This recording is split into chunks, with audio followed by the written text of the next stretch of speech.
ఇప్పటి వరకు మీరు చేసినటువంటి అంశాలు, మీరు చేసినటువంటి టెలికాస్టు, లేదంటే జగన్మోహన్ రెడ్డి మీద మీరు చేసినటువంటి ఆరోపణలు ప్రూవ్ అయినయి కనీసం ఒక 10 చెప్పండి.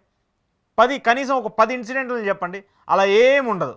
అదానికి సంబంధించి ఇదే అదానీ వ్యవహారంలో లేదంటే ఇదే ఆంధ్రప్రదేశ్కి సంబంధించినటువంటి పవర్ సెక్టార్ ఏదైతే ఉందో సెకీతో ఆంధ్రప్రదేశ్ ప్రభుత్వం అయినటువంటి జగన్మోహన్ రెడ్డి ప్రభుత్వం సెకీతో ఒక ఒప్పందం చేసుకుంటే అదానీ దగ్గర నుంచి వేల కోట్లు లేదంటే లంచం తీసుకున్నారు, లక్షల కోట్లు లంచం తీసుకున్నారు, లేదంటే 100 కోట్ల లంచం తీసుకున్నారని చెప్పేసి మనమే కదా ఆరోపణలు చేస్తూ వచ్చింది.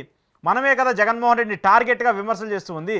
ఇప్పుడు కూటమి ప్రభుత్వం ఇప్పుడు ఇదే ప్రభుత్వం జగన్మోహన్ రెడ్డి చేసినటువంటి ఒప్పందాన్ని అంతకంటే ఎక్కువగా పర్ యూనిట్కి ₹2 పెంచి మరీ తీసుకుంటూ ఉంది. మరి ఇప్పుడు ఎందుకు దాని మీద ప్రశ్నించట్లేదు?